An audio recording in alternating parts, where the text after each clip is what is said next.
Hello viewers, Vellore Theerthagiri Murugan கோவில்ல கோலாகலமாக கும்பாபிஷேகமானது நேற்றைய முன்தினம் நடைபெற்று இருந்தது. இதனைத் தொடர்ந்து அந்த இடத்துல பாத்தீங்கன்னா மிகுந்த கனமழையானது பெய்து கொண்டு இருக்கிறது. அந்த ஒரு அற்புதமான காட்சிகளை தான் இந்த வீடியோவுடைய தொடக்கத்துல நீங்க கொஞ்சமாக பார்த்திருப்பீங்க. பொதுவாகவே எந்த கோவிலாக இருந்தாலுமே அந்த கோவில்கள்ல கும்பாபிஷேகமானது போடும்போது அந்த இடத்துல பாத்தீங்கன்னா நல்ல ஒரு மழை பொழிவானது இருக்கும் அப்படின்னே சொல்லலாங்க.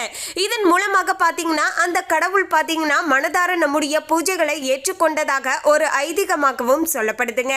அந்த வகையில தான் இந்த இடத்துல முருகனுக்கு கும்பாபிஷேகமானது நடைபெற்று முடிந்த உடனேயே பாத்தீங்கன்னா இங்கு கனமழையானது பெய்து இருந்தது. அப்போது பலருமே பாத்தீங்கன்னா முருகப்பெருமானுடைய ஆசீர்வாதத்தால தான் இப்படி மழை பொழிவானது இருக்கு. முருகப்பெருமான் மனதார நாம செய்த அனைத்து பூஜைகளையுமே ஏற்றுக்கொண்டார். அவருடைய மனமானது குளிர்ந்து இருக்கிறது.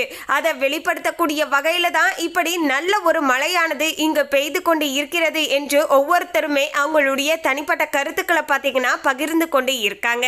பொதுவாகவே மழை பொழிவது வானிலை சம்பந்தப்பட்ட விஷயம் அப்படின்னு நம்ம எடுத்துக்கிட்டாலுமே சரியாக பாத்தீங்கன்னா இது போன்று பல இடங்கள்ல பாத்தீங்கன்னா கும்பாபிஷேகமானது நடக்கும்போது மட்டும்தான் பாத்தீங்கன்னா அன்றைய நாளிற்கு உள்ளாகவே பாத்தீங்கன்னா அந்த இடத்துல மழை பொழிவானது ஏற்படுங்க.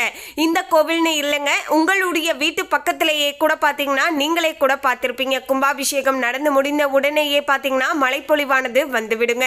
அதே போல பாத்தீங்கன்னா கோவில்கள்ல திருவிழா போடும் போதோ அதே போல பாத்தீங்கன்னா தீமிதி பெருவிழா நடக்கும் போதோ பாத்தீங்கன்னா அந்த தீமிதி நடப்பதற்கு முன்பாக பாத்தீங்கன்னா ஒரு சொட்டு மழை பொழிவாவது வராம இருக்காதுங்க. ஸோ இது மாதிரியான விஷயங்களை நீங்களுமே எக்ஸ்பீரியன்ஸ் பண்ணியிருந்தா மறக்காம கமெண்ட்ல ஷேர் பண்ணுங்க. ஸோ இது போன்ற பல விஷயங்களானது இன்றளவுக்குமே பார்த்தீங்கன்னா தொடர்ந்து திருவிழாக்கள்ல நடந்து கொண்டு தாங்க இருக்கிறது. அந்த வகையில தான் இந்த கோவில்ல கும்பாபிஷேகமானது நடைபெற்ற போது கனமழையானது பெய்து இருந்திருக்கு. இந்த காட்சிகள் தான் தற்போது பார்த்தீங்கன்னா சமூக வலைத்தளங்கள்லையும் ரொம்பவே வைரலாக பரவி வருகிறது. அந்த காட்சிகளை இந்த வீடியோ மூலமாக நம்ம டீட்டெயிலா பார்க்கலாங்க. அதோடு இந்த ஒரு முருகன் கோவிலானது உலகிலேயே 3வது மிகப்பெரிய முருகன் கோவிலாக அமைஞ்சிருக்குங்க. இதை பற்றியும் நம்ம தெளிவாக பார்க்கலாம்.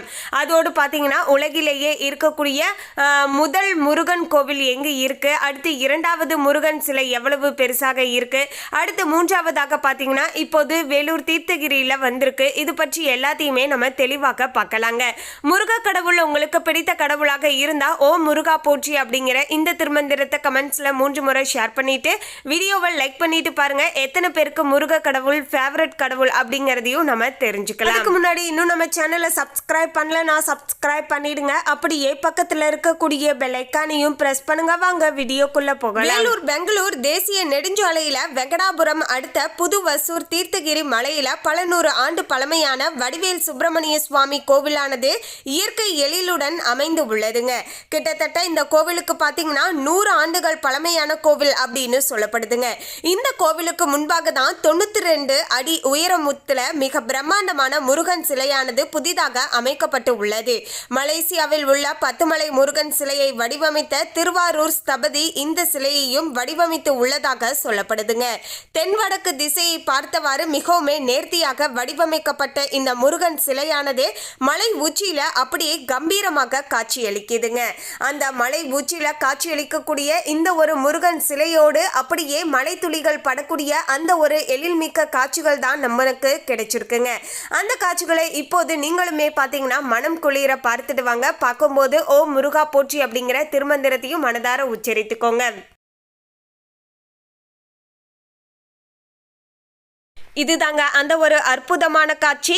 அப்படியே அந்த மலை உச்சியில பாத்தீங்கன்னா கம்பீரமாக முருகப்பெருமான் நமக்கு நின்று கொண்டு காட்சி தந்து கொண்டு இருக்காரு. இந்த வேளையில பாத்தீங்கன்னா முருகப்பெருமானுடைய மனம் குளிரக்கூடிய வகையிலையும் இந்த உலகத்துல இருக்கக்கூடிய அனைத்து ஜீவராசிகளுடைய மனம் குளிரக்கூடிய வகையிலையும் மழை பொழிவானது பெய்து கொண்டு இருக்கிறது. இந்த ஒரு பிரத்யேகமான காட்சிகள் தான் தற்போது சமூக வலைத்தளங்கள்ல ரொம்பவே வைரலாகவும் பரவி வருகிறது.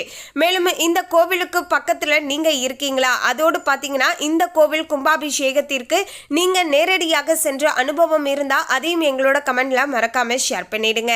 இந்த கோவிலுக்கு முன்பாக பாத்தீங்கன்னா 92 அடி உயரத்துல மிக பிரம்மாண்டமான முருகன் சிலையானது புதிதாக அமைக்கப்பட்டு உள்ளதுங்க.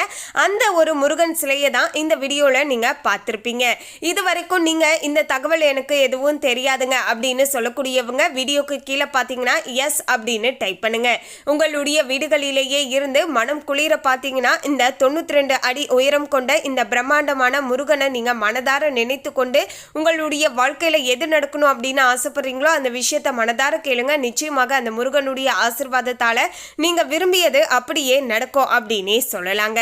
மேலும் தற்போது பாத்தீங்கன்னா இந்த கோவில்ல திருப்பணிகள் எல்லாமே முடிந்து கோவில்ல மகா கும்பாபிஷேகமானது நேற்றைய முன்தினம் பாத்தீங்கன்னா நடைபெற்று இருந்தது. அதாவது 8ஆம் தேதி பாத்தீங்கன்னா கோலாகலமாக இந்த இடங்கள்ல கும்பாபிஷேக விழாவானது நடைபெற்று இருந்தது.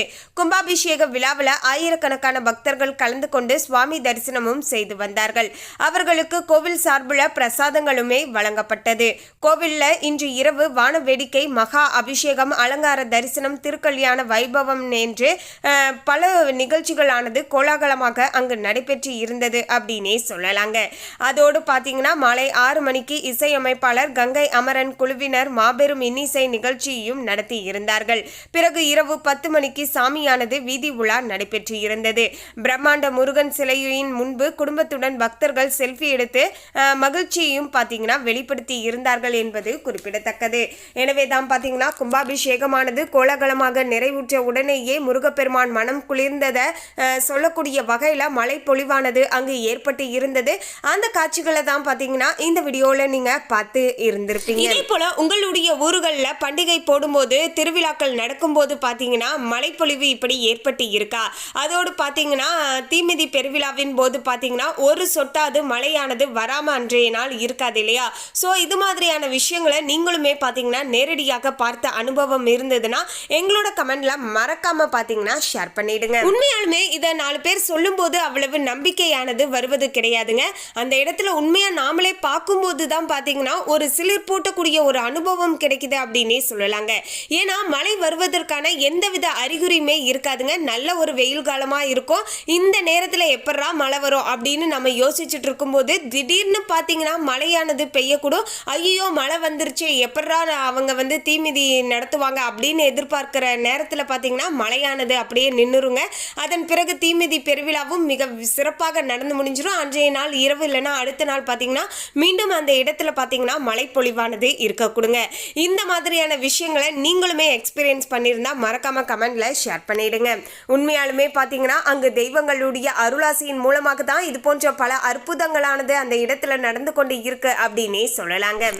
மேலும் பார்த்தீங்கன்னா ஆத்தூர் பகுதிகளிலையும் பார்த்தீங்கன்னா ஒரு முத்துமலை முருகன் கோவிலானது அமைஞ்சிருக்குங்க. இதுதான் உலகிலேயே மிகப்பெரிய முருகன் கோவிலாகவும் இருக்குங்க.